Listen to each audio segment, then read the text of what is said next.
Hello and welcome to a spooky episode of Lesson Learned, a conversation about Mythcraft.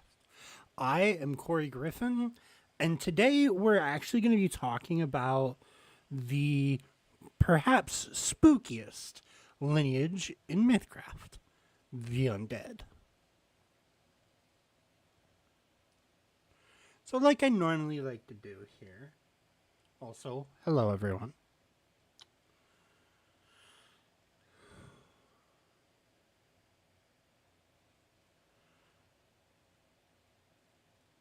Normally, right, we start with some of like what are the undead? Zombies, skeletons, ghosts. As far as like playable characters for undead, I feel like it does lean toward more skeletons and zombies. Um Maybe even a little bit uh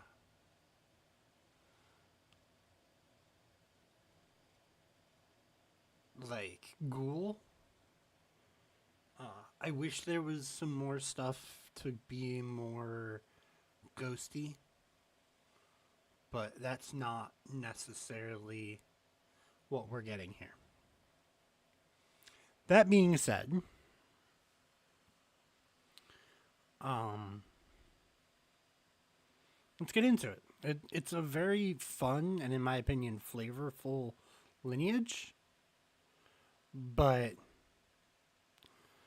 because one of the biggest like factors about playing an undead is you were a different lineage and now you are something else.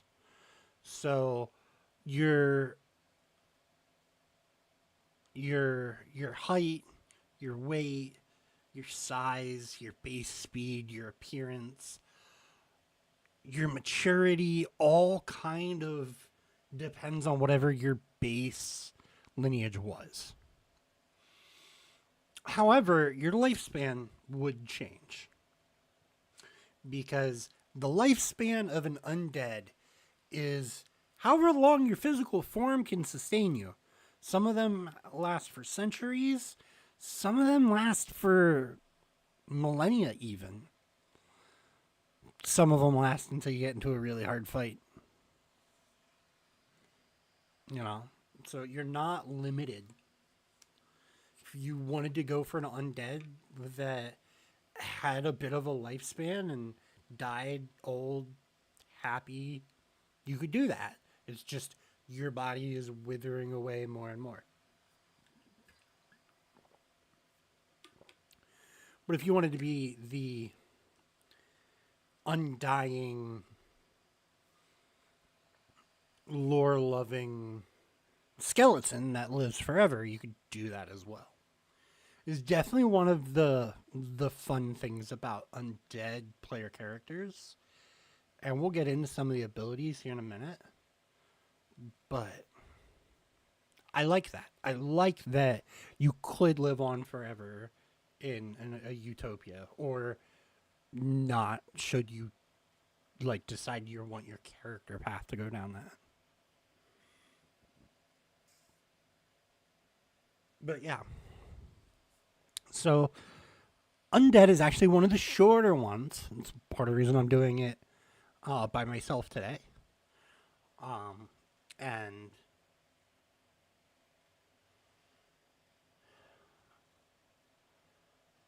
I got a couple different builds for you all today, or character ideas. Not going like super deep into builds, more character ideas, right? But let's get into the features that you get starting at level 1 for your undead player character. The first one that you get is Undying Constitution. As an undead, you do not need to eat, drink, or breathe to sustain yourself. You must take rest. You must rest, sorry. But you do not sleep and instead enter a state of suspended animation, and you are immune to sleep effects. there aren't a whole lot of sleep effects in Mythcraft, but I feel like when you run into them, they're super punishing and normally target like anticipation or logic, which tends to be on the lower side for a lot of your melee focused characters. One of them ends up being more of your lesser needed stats. So just having that immune to sleep effects is just strong. So the next thing that you have is memories of a past life. You may choose one option from any other list of lineage features that is not a lineage base feature that represents what you were before you became an undead. Such a lineage feature cannot have a prerequisite, however. And, yeah.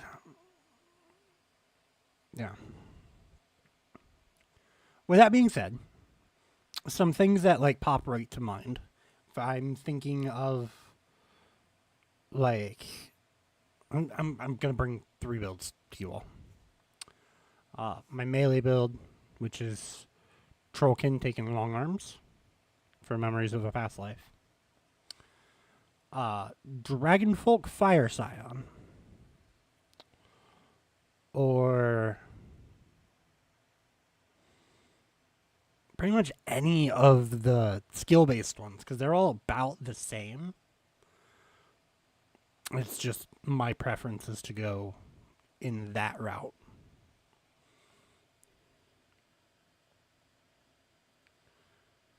But anyway, let's talk about... So, unlike most, the undead being the exception to my rule of if they have subclasses, they don't get something at 1. If they don't, they do. You only get additional features for the undead at 5, 10, 15, 20, 25, and 29, which is super strong. It's amazingly strong. Mostly because you're able to kind of pick and choose from a lot of the other ones to kind of differentiate yourself from everyone else at level 1. That being said, I do think like it's a good time. So the first one that we're going to get to today is going to be Blood Drinker, actually. So you rely on the blood of others to sustain your health.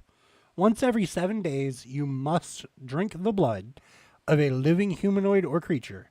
If you do not, you become sickened until you next drink blood. For 7 days after drinking blood, you gain the following benefits. You heal from broken bones and internal injuries when you take a rest. It's actually really strong considering how long it takes to recover from broken bones and internal injuries in Mythcraft. There is like a lingering injury table that we'll go over another time. Well, we'll see what time we get to today, but I might get into it, I might not. Next one that we're going to run into is going to be Blood Drinker 2. Obviously, you have to have the Blood Drinker talent before you start it, before you take Blood Drinker 2. While gaining the benefits from Blood Drinker, you appear to be like a healthy version of the lineage you chose, with memories of a past life. You passed most sensory inspections, so like sight, sound, touch, smell, hearing. I don't know how you would hear something different. Well, I guess if you're a bunch of bones walking down the street, you'd sound different than if you had meat. But anyway, but not magical inspections. So if someone uses something magically to like see what you are, they'll still know that you're an undead. Additionally, while you're under the effects of Blood Drinker, you regain 1d4 HP whenever you recoup and you are bloodied. That is actually really strong, And I wonder if, and I'm probably going to ask this question in a later time, would Blood Drinker 2 allow you to no longer be bloodied? Where normally recouping, you can't get rid of that bloodied condition. Interesting. Interesting. So next one that we're going to come to is going to be Captivating Gaze. Your eyes now shine with a faint and unholy light. You may attempt to charm a non-undead humanoid with your hypnotic gaze. To do so, you make a charisma attack versus the willpower of a humanoid within 15 feet of you. If you hit, the humanoid is charmed of you. A charmed humanoid views you as a dear friend and does anything they can to obey a reasonable request. This effect lasts for 1 hour or until the creature takes damage, at which point they know they were charmed.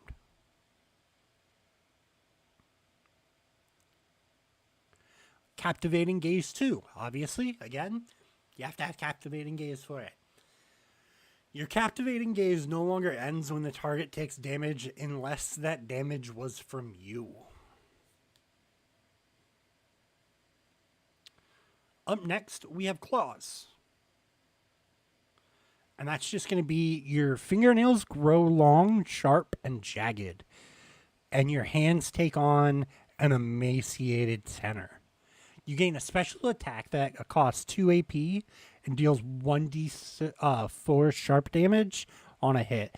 This is considered a natural weapon attack, and you may use your choice of strength or dexterity for the attack and damage rolls.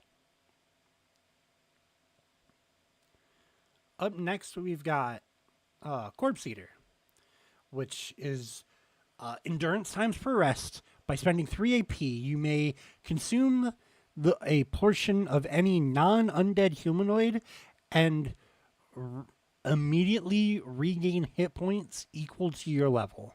Additionally, when consuming non-undead corpse, gain 1 memory tied to a strong emotion from that humanoid's life, determined by the MC, the Mythcrafter. That's a lot stronger now that I'm reading this than I was thinking it was before. Because regaining hit points by your level, level 5, it's not as strong. Level 10, it starts getting stronger, and it just gets better. The healing scaling is probably stronger. And you can do it more times because your endurance is going to be higher. Yeah, Corpse Eater is actually very strong. Next thing that we have is Creature of the Night. You get to use this once per rest. Cats, dogs, horses, and other domesticated animals always treat you with hostility and fear. However, you are never willingly attacked by bats, rats, and wolves, provided that such creatures naturally live in the area.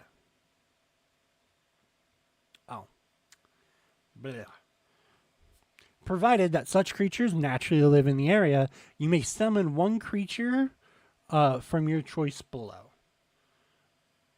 Swarm of bats, a swarm of rats, or a wolf. The creature is friendly towards you and your allies for 1 hour. At the end of this time, the creature just wanders away. I mean, who doesn't like just making a friend appear on the battlefield? The next thing that we have is Dark Vision.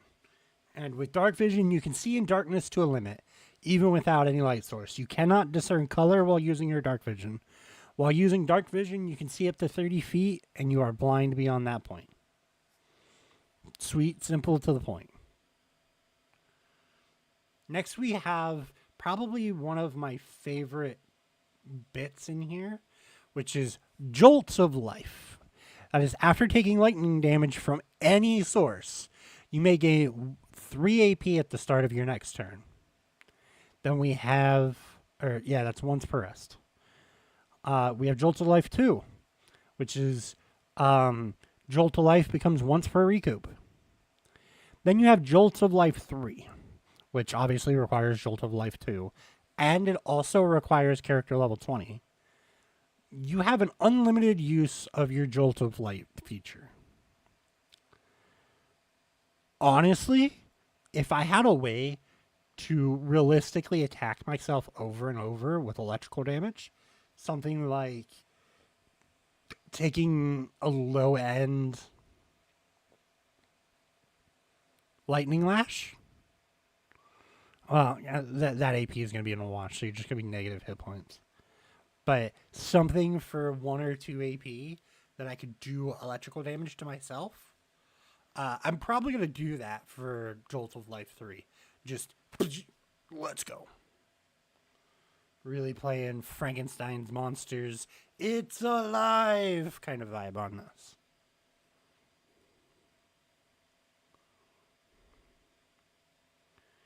Up next, we have Touch of the Grave, which is just that you can make a special attack against a living creature. Spend 3 AP to make a melee attack using Endurance against a living creature's Fortitude. If you hit, the target becomes paralyzed until the end of their next turn. We went over it last week. Paralyzed is super strong. And last but not least of our undead lineage features, we have Unholy Fortitude, which is gain resist occult 3 and vulnerable divine 1. We will cover resist and vulnerable on another episode of Lesson Learned. That's almost a whole episode by itself.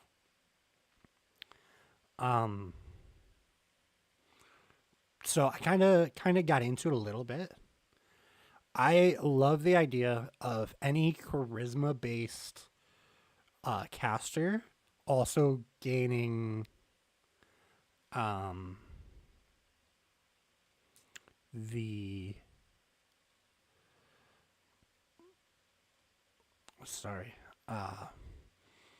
captivating gaze features, because you're already going to have a high charisma, so being able to charm them and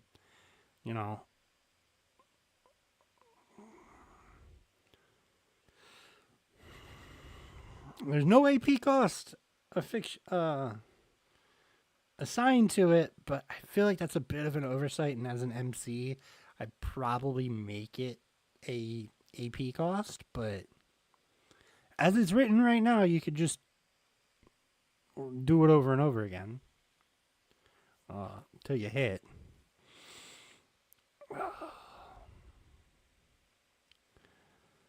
So, I love the idea of, either a cleric or, a vessel or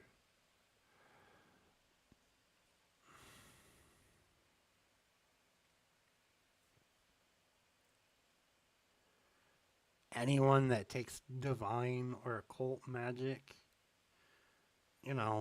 taking this as well, just to, keep using what you're already prioritizing anyway. With Corpse Eater, with my upfront melee guy, I'm probably gonna grab Corpse Eater as well as potentially Jolt of Life, like I talked about. And maybe even Touch of the Grave, because I'm gonna want a high endurance for the extra hit points anyway. And if I'm making attacks using endurance and then paralyzing them, I can then have TA on future attacks, have a high possibility of just ending a fight, right?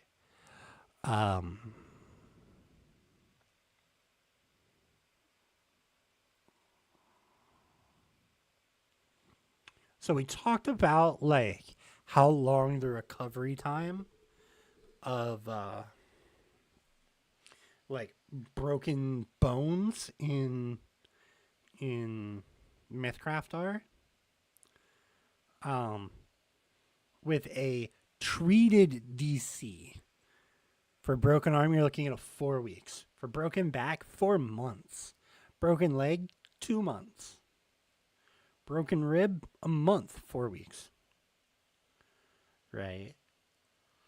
Internal bleeding, 2 weeks. A punctured lung, 4 weeks. There's so much that is just like months and weeks that are just gonna hurt your character because each of those come with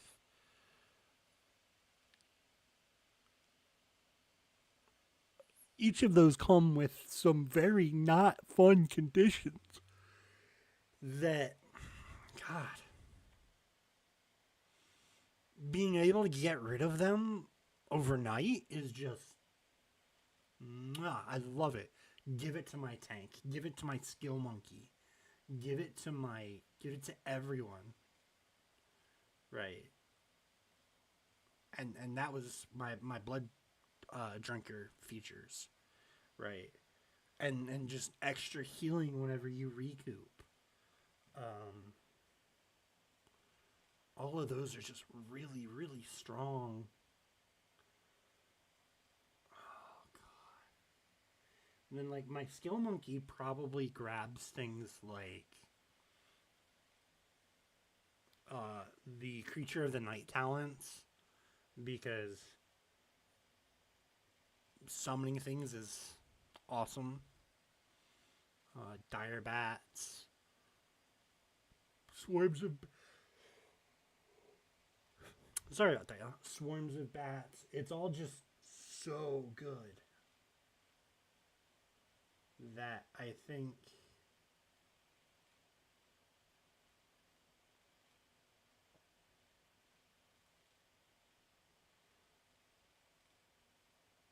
that you're just,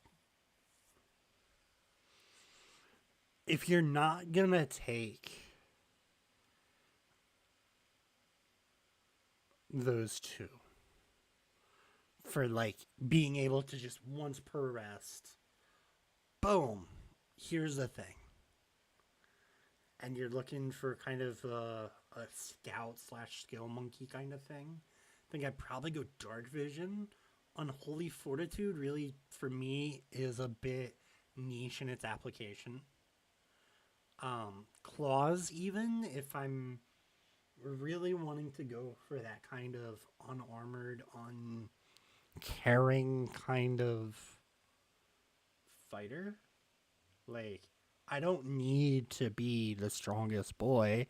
I'm just doing other things in the party. Claws is actually pretty good. Um, it's a D4, so it's the same as a knife or a dirk or a dagger, and it can't be taken from you, right? It's perfectly fine. It's a natural weapon, so a pair of brass knuckles wouldn't increase it, but still, it is very strong. I'm thinking,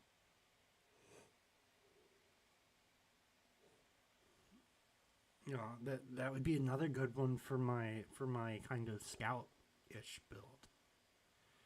Be claws, creature of the night, dark vision, unholy fortitude if I'm dealing with a lot of occult stuff. Blood drinker later on because having more HP when you have a recoup is always going to be a benefit.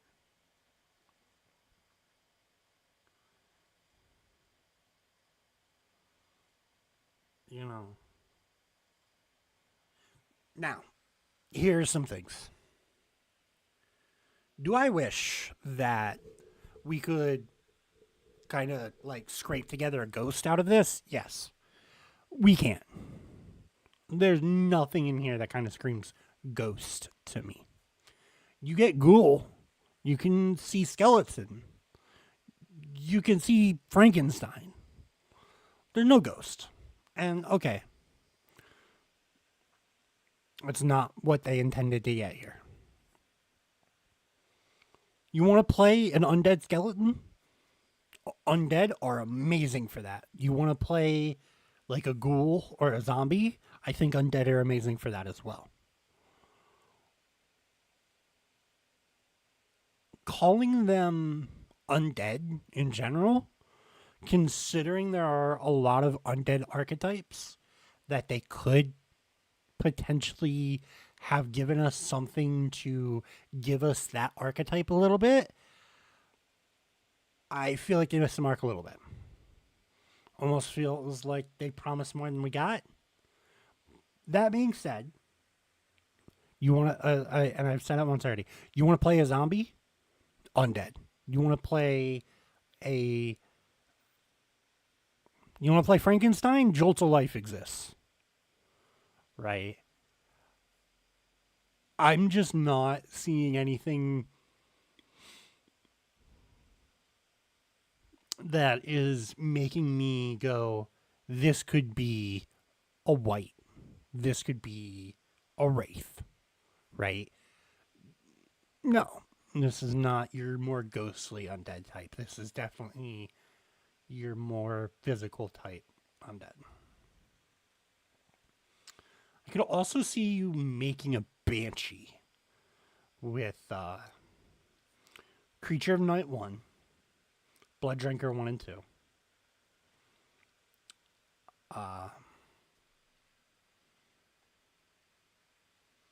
Corpse Eater. And captivating Gaze 1 and 2.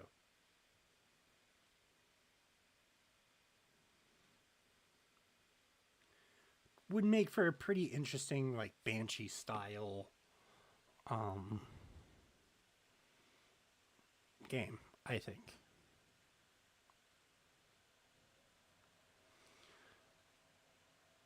Maybe if you really wanted to get like some sonic damaging stuff, look elsewhere because you're not gonna get that from your lineage. But that's okay. That's okay. I'm trying to think of other undeads that are not just skeletons, zombies, right? Like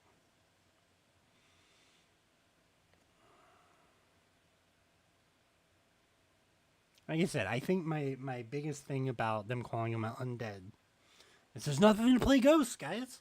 Why no ghosts? What you got against ghosts, Quasi? What you got against ghosts, Quasi Real? What you got against ghosts?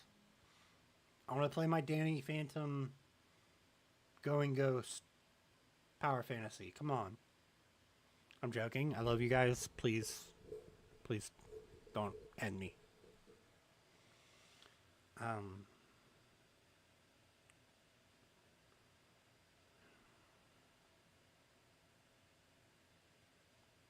But I guess with that being said, I would like to say thank you all for those of you that spent Halloween with me going over the undead lineage of Mythcraft. If there's anything in particular that you guys want me to cover, go ahead and leave a comment. If there is anything, if you guys could do me a favor and go ahead and like and subscribe to the channel, subscribe to the channel and like the video, I'd very much appreciate it. And you know what? Have a good day, y'all.